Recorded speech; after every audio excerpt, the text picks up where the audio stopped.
COVID-19, which should firmly be getting the blame for this. But I do have an expert on the line, Dr. Bharat Pankhania, Senior Clinical Lecturer at University of Exeter Medical School. Dr. Bharat, thank you very much for joining us this evening, and happy Christmas Eve to you. Happy Christmas to all our listeners. Well, that's great. Now, look, you would have detected the frustration in my voice. I know, and I would not like to be making the decisions that the government are having to make. I know that the public have gone from a week ago feeling optimistic, the vaccine being issued out. There was hope. We saw the light at the end of the tunnel. And then we get triple whammies coming along, including, of course, not just the new lockdowns, not the rising infections, but we're also told about this new coronavirus variant. And that's before we hear about yet another one in South Africa. I spoke to someone today, someone very close to me, who was frankly just scared by what they are hearing. How worried should we be about this new coronavirus variant? Well, we shouldn't be worried in the sense of, we panic and this virus is going to get to us. The simple message for all our listeners is, unless and until you drop your infection control guard, it's not going to infect you. So it hasn't been proven that it is more infectious. Maybe it is more infectious. We don't really know. We do know that it is a new lineage from South Africa and the one from Kent in the United Kingdom. What we have to do is maintain our protection levels. And if you maintain your protection levels, you will be fine until the vaccines arrive and we can start immunizing en masse. And the vaccines will work against the new lineages of the SARS-CoV-2 virus. They will work. But look, you said not to panic, and I couldn't agree more with you. But isn't that exactly the situation that we found ourselves in when we talked about this? Or the government talked about this. They talked about the rising infections. It seemed like 50 countries around the world immediately banned us from traveling. We had the what I regard as an absurd blockade on the Calais-Dover. And panic is what has set in. And you are saying, and I think what NERVTAG, the Special Advisory Committee to the government, are saying is that actually this is one to watch, but we don't yet know if it's as prolific as we think it may be. But the government seemed to have just gone into meltdown on this. And carry on. No, carry on. This is the unfortunate bit, because I heard Secretary of State Matt Hancock give this news, and I was shaking my head because I was saying to myself, therefore, people will now start shutting their ports of entry, etc. And lo and behold, it came to be.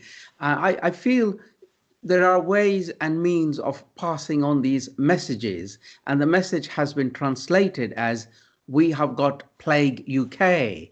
It isn't plague UK. This is a new variant of a virus that has been in circulation, and it probably is in circulation in many parts of the world. We've got a lot of cases in the UK, but I fail to agree that it is so infectious that it is completely different from the original strain. I don't think so. We forget to accept that it is human behavior that causes infections. And when we want to go into our crowded shops and buses and trains and pubs and do all those things, infections go up.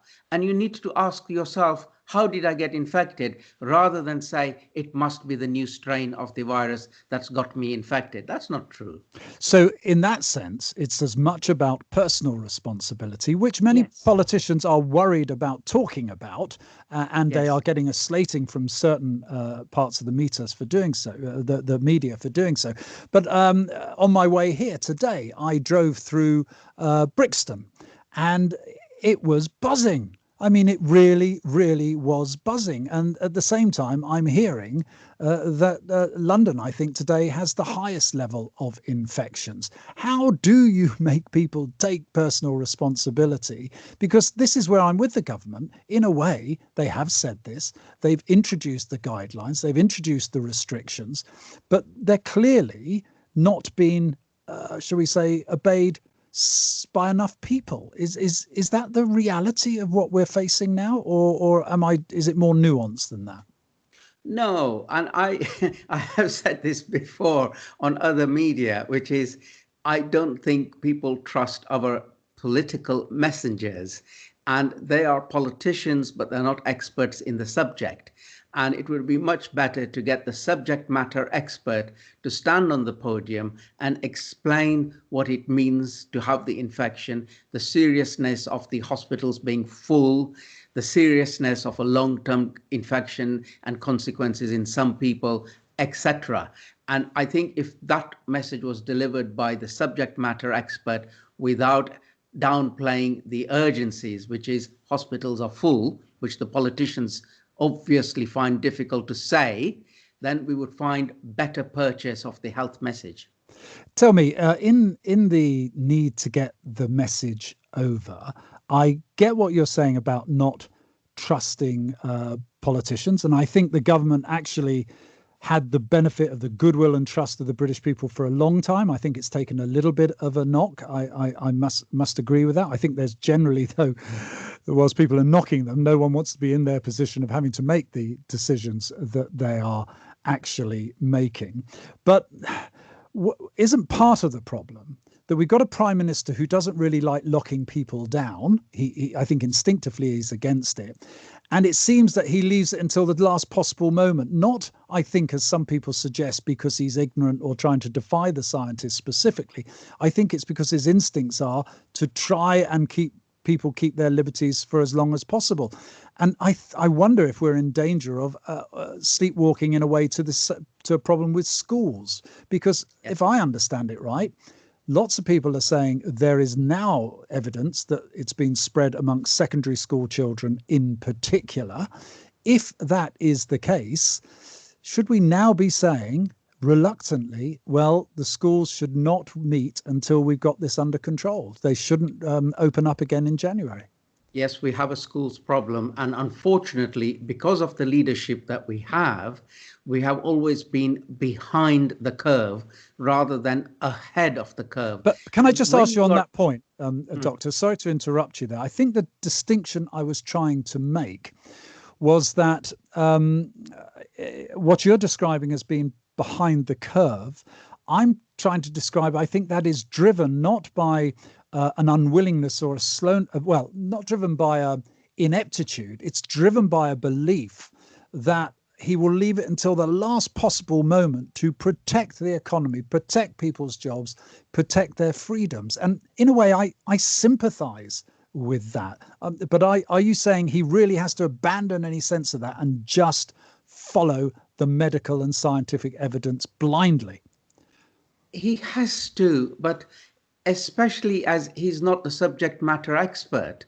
And when the subject matter experts, many of them are saying early, hard, strict control measures will make things better, then that is a straightforward, simple message that you failed to listen to.